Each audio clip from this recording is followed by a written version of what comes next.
You're recording. Okay. It's February 16th, 2021, 7:32 p.m. Going to call the meeting of the Planning and Zoning Commission to order. Members present, Andy Marco, Doug Roberts, Bob Shabbat, and myself. Item C, public hearing, PZ-21-2, application for home occupation to sell handcrafted and homegrown goods at 18 Old Cemetery Road, map 28, lot 22C, owner applicant Renee Horn.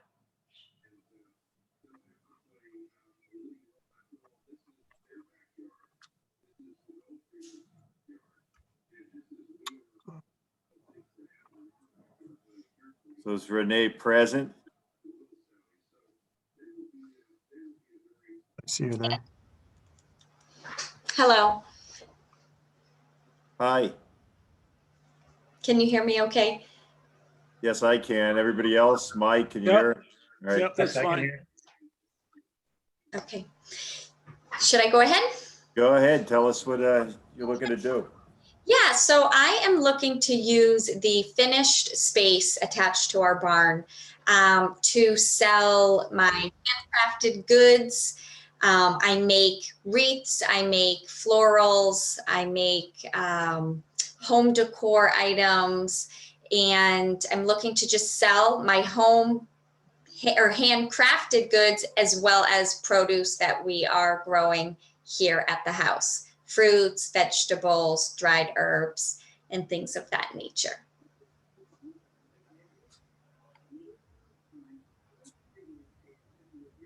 So how much volume are you expecting to do? It is a pretty small shop. It's about 300 square feet. So I would hope to average about 5 to 6, 7 customers a day throughout the day, with split hours being open in the morning as well as the afternoon to kind of get a sense as to what time of the day would be best for volume. Okay, thank you. Yeah.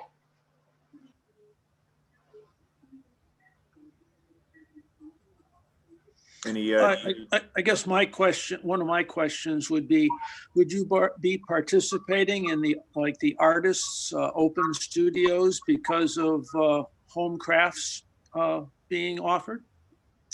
I haven't heard of the Artists Open Studio, but I like the sounds of that.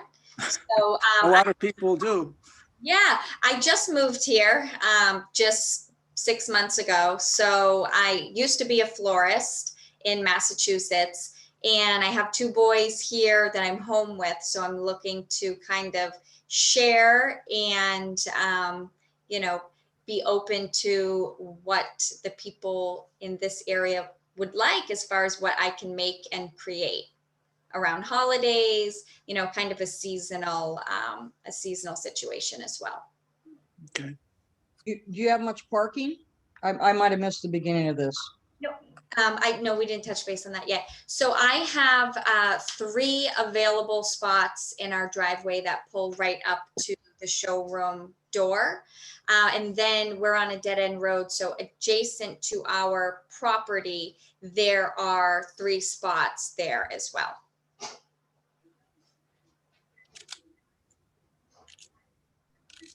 She's adjacent to the Old Hill Cemetery, Lori. Yep. I don't know where that is. You know where West's is? Oh, yeah, across okay. from there. Yeah, just before that, there's a dirt road that goes up. And the Old Hill Cemetery is on the right-hand side. You just go up past that, and their house sits on the same side of the road just past that. Yep. Uh-oh. And there was a business there, wasn't that where Kitchens by Bruce was? Yes. Yep. Yeah, so he had a little showroom there already. And Yes, and I call it showroom, right? Because that is what he called it. He had it very nicely Right. in there. Yeah. so there was already a retail, sort of a quasi retail use there. Absolutely. Yeah. Yeah. So he kind of inspired the idea. Sure. Yeah. Yeah. Yeah, and so just to be clear, the reason why we've got her coming back before you is because what she's looking to do is a little bit different than what Bruce was doing. Yeah, That was more of a showroom. This is a little bit more of a service. right. And so we just wanted her to come back and modify a little bit so that it was clear. Can everybody see the screen? No, there's nothing on. No, Nothing. mine's still spinning. Oh, there we Oh, go. there it is. Yeah, So but it this does is seem, the yeah, that's, portion. yeah. Yep. But there is there's clearly parking there and place to turn around and access for fire, other services, it seems. Yep.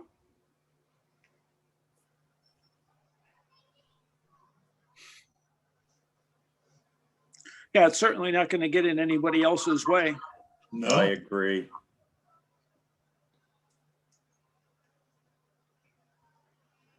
Any further questions from the commission? Not me.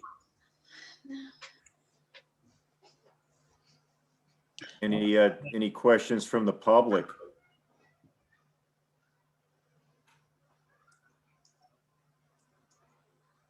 Do we have any public on the call today? Nothing. Nobody. Okay. All right, And we did do the legal notices. Everything was there. okay, I'm gonna make a motion to close the public hearing. I'll second. All in favor? Aye. Aye.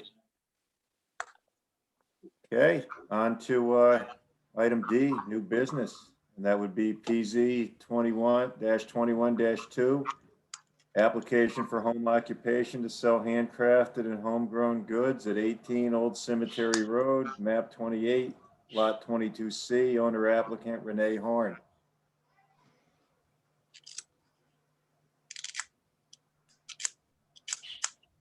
I'll make a motion to approve the application, PZ 21-2. I'll second. that. You got it? Okay, so Bob seconded. I look like I'm in witness protection here. Good.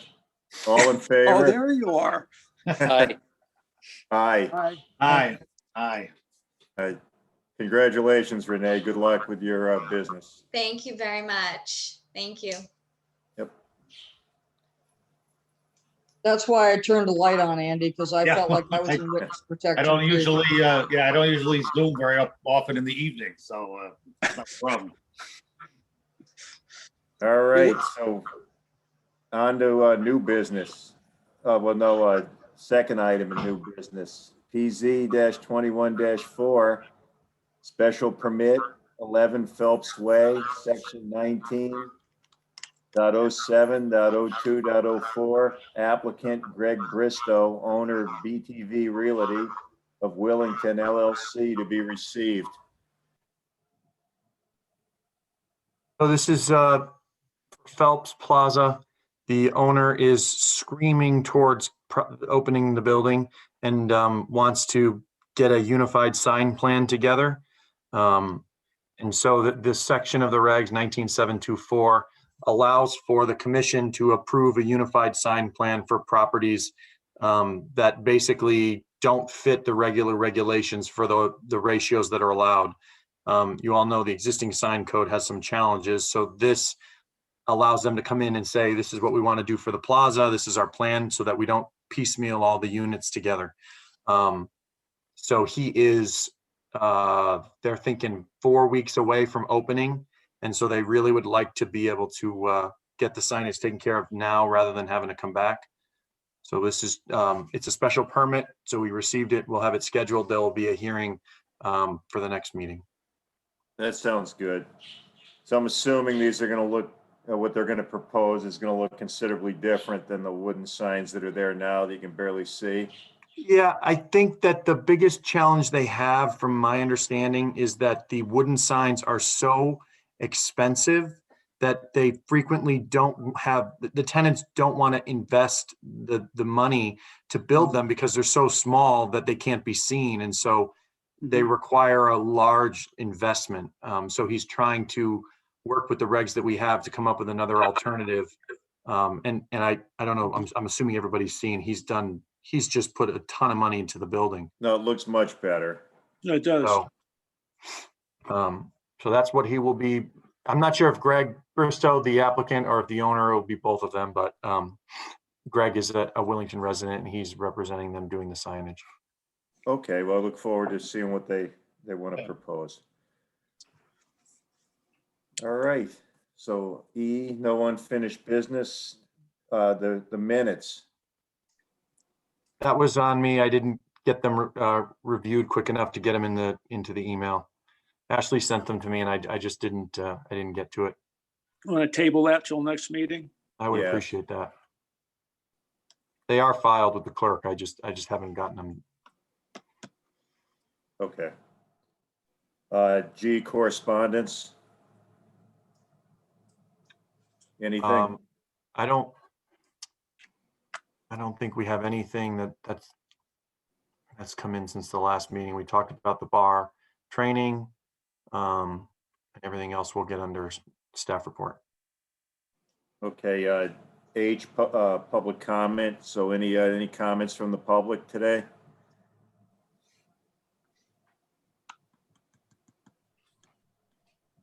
Guess not. Okay, I, staff report and discussion, South Willington Village regulations, update. So just to keep you posted on where things are. So I presented them to you at the last meeting and there were some comments. So we're doing a couple of tweaks. There was a public process, an evaluation, a study that was done in 2015 by a couple of firms related to South Willington and preparing a historic National Register application and a bunch of other things. So we're going through some of the design criteria and some of the other things that were talked about in that study and making sure that we incorporate what we can. So we're going to do those revisions.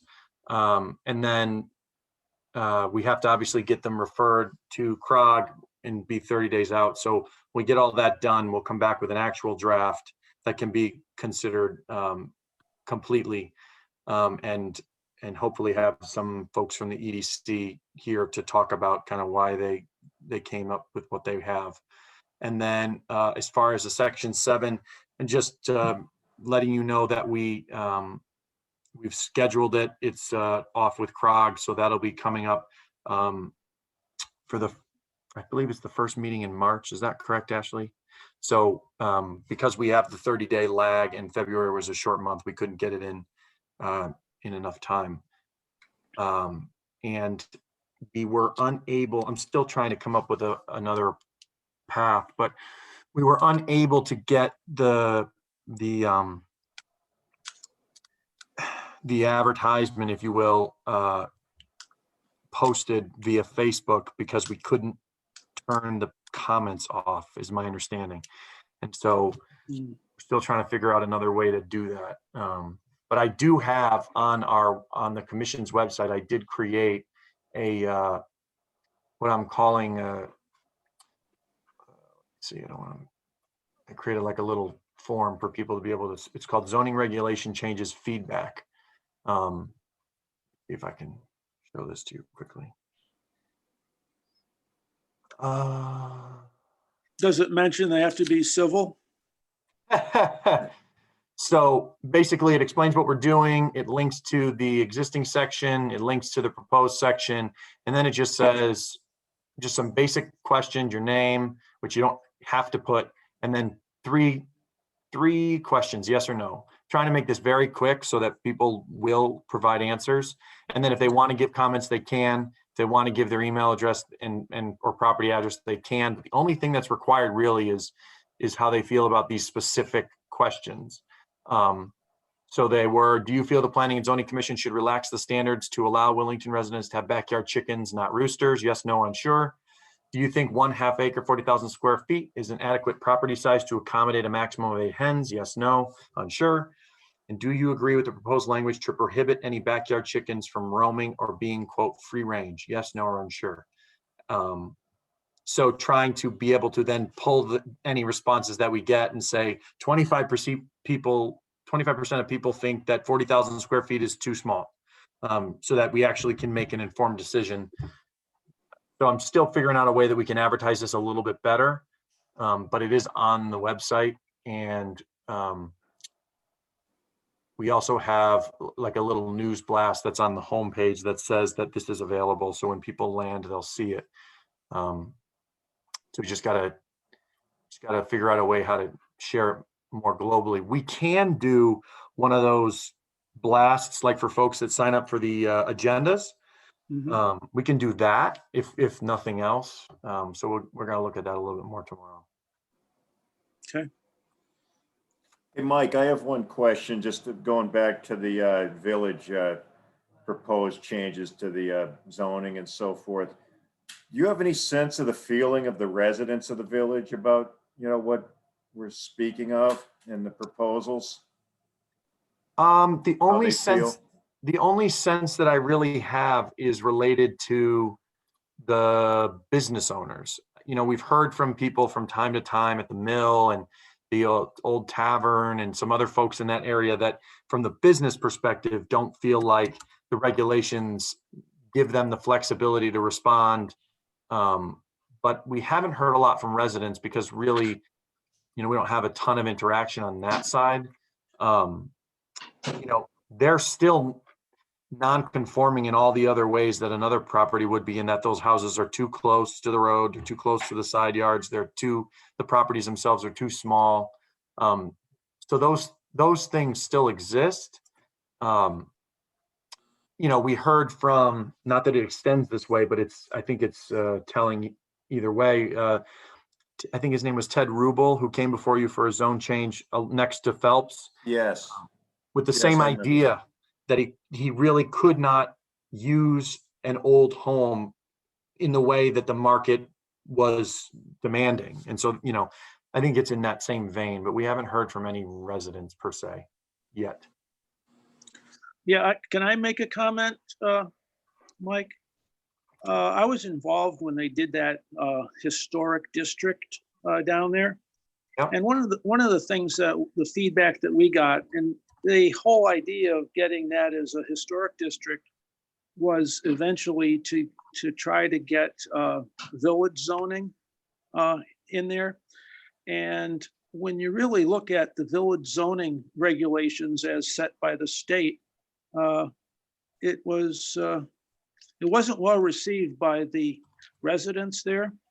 And I think I had at one point had an email back and forth with you at one point about trying to do something in town insofar as relieving the regulations from as they are now down there to allow people to have things like B&Bs and such, but not with the very, I'll say, suppressive situation that the village district zoning by the state imposes. And the state imposes not only that, it imposes indirectly on the town, because you have to have a planner involved, you need to have a landscape architect involved. And everybody kind of saw that, in some conversations with a few of the residents there, thought that it would be just best if the town could work something out for the betterment of the town and the residents there, but still be able to use that village in a better sense than it's able to be used now. Yeah, so in reading the report that I referenced, it appears that the nomination was actually either not submitted or denied, because the application is completed, but it's not listed anywhere. Do you have a different? It's if you go onto a state site, it lists South Willington as a National Historic District. Really? Okay. Last I had looked, there was several of us that were looking around at seeing where all the historic districts were in town and what affiliation they had. And I believe South Willington was there. All right, because there was a memo, or there was something in the front of the of what I had, and if that is the case, I mean, we can certainly contact the historic folks that did that study and submitted it. But my understanding was that it's listed on the National Register. All right. I thought when we looked, we didn't see it, but And we that will was supposed to be one of the end results of that $50,000 study that was done. yeah, so the study said that, at least the one that what I have basically says that as part of this, we will prepare a completed application for a nomination, Uh-huh. but I have not been able to actually figure out if it was actually submitted. That's the study from about 3 years ago, right, Mike? I think it was 2015. Was it that long ago now? Yeah, 4 or Okay. 5 years ago now. And unfortunately, when you go online to the state website for the National Register, it goes back to 15. But I don't know exactly when. But as of the one that's on the website, it's not listing any in Tolland County. And I looked just for Willington, and I'm not seeing anything. So It's on Wikipedia. is it? Yeah. Yeah, Sarah Nelson Engineering or something had done that, was the head of that study. And Yeah. Bruce Chalet, I believe, I don't know exactly how his last name's pronounced, from Mansfield, did the historic research that was included on that. So, I mean, those two sources, I'm going to go back to those folks and see, to make sure that that was finalized. Yeah.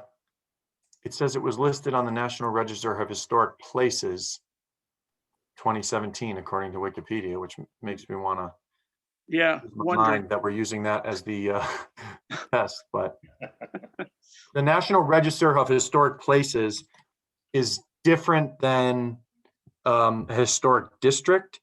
And I believe the National Register of Historic Places simply creates some significance around the area, but doesn't actually impose any use limitations or property maintenance requirements or get in the way of zoning. That's correct. All it is a honorary assessment of your property. Yeah. So, And what was necessary was that all the structures in South Willington needed that designation in order to move forward with the state village district zoning. I gotcha. So that was the first step. All right. Makes a little more sense now. And so basically, because they're listed on the National Register, those various buildings there, they're able to apply for federal money for windows, roofs, siding, things like that, when the money happens to be available. I gotcha. All right. Well, yeah, so we're going through that document just to make sure that there's nothing in there that we need to include, or to include what is in there that is important. So once we have that stuff taken care of, we'll schedule. I mean, do you guys want to see it again, or do you want us to schedule a hearing, or what would you prefer?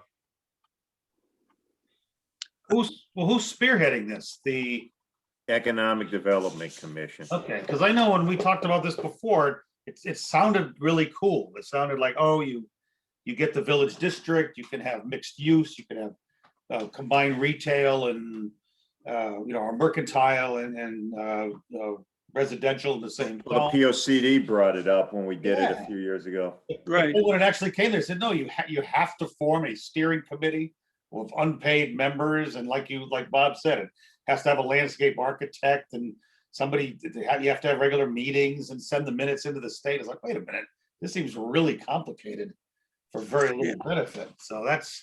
Yeah. Well, one of the things also, Andy, is that what the some of the residents brought up. When you look at the regulations for the historic village districts, they start telling you what color your house Well, can right, be, yeah, like the town what green. type of texture your Yeah. driveway has to be, and Correct. that's a little bit much, really. It is. It's sort of going in the opposite direction of loosening things up and allowing people to do more with their property. It actually- Well, it would allow, it would allow them to do more with their property, but only after they're in handcuffs. Yeah, yeah, You know, it's a catch-22, it is. and it's not favorable to the town, really. I Doesn't seem like mean, it. yeah, maintaining what the village looks like, but that's, you know, that could be regulated within other aspects of loosening the regulations down there. Yeah, so we are going to look at, you know, at making sure that we're square on the parking and making sure that we're clear that renovations and things will be sensitive to the fact that it is, you know, an area of significance. So those are things that we're working on. So do you want to look at it again before we refer to CROG? Yeah, why don't you bring that to us so we just have an overall discussion, and you can tell us what you're bringing to that road project from that previous study, Mike? Bringing to the road project? Oh, you mean LOTSIP? Yeah. I mean, it sounds like you're looking to incorporate some of that into that ongoing road project down there. Did I miss, I missed something if that's not the case? The grant is just a pedestrian, Sidewalks and stuff, yeah, it's right? pedestrian improvements. Okay, So it's, you know, the idea is that it will help if, as pedestrians hopefully increase down there, that there are safe places for them to walk, but they're not tied together in any, you know, real tangible way. oh, okay. Just kind of, yeah, because there was quite a discussion about the sidewalks there a few years ago. Was that what this is? They finally, I didn't know that ever came to a They resolution. got a grant. Oh, It they was did. $1 million. Oh, really? Yeah, I know that was quite a big deal for a while, the sidewalk issue down there. Yeah, Yeah, we have a grant that is going to address part of it, but we ran out of money before we could do the whole thing. But yeah, they're not necessarily related, though the work of the grant will help should more pedestrians exist in that area, because they'll improve the safety and hopefully Sure. slow the cars down. Yeah, right, yeah. And those are issues that were brought up in that previous study, slowing traffic and pedestrian safety and such. Yeah. All right, so when we get the tweaks done, we'll bring it back here before we do the referral. And assuming everything looks good, we'll refer it to CROG and schedule the hearing. And there. Sounds good. Thank you. All right, so it's 8:00 PM. Meeting adjourned. Thank Okay. you. roger that. Take care. Good night. Good Bye-bye. night, everyone.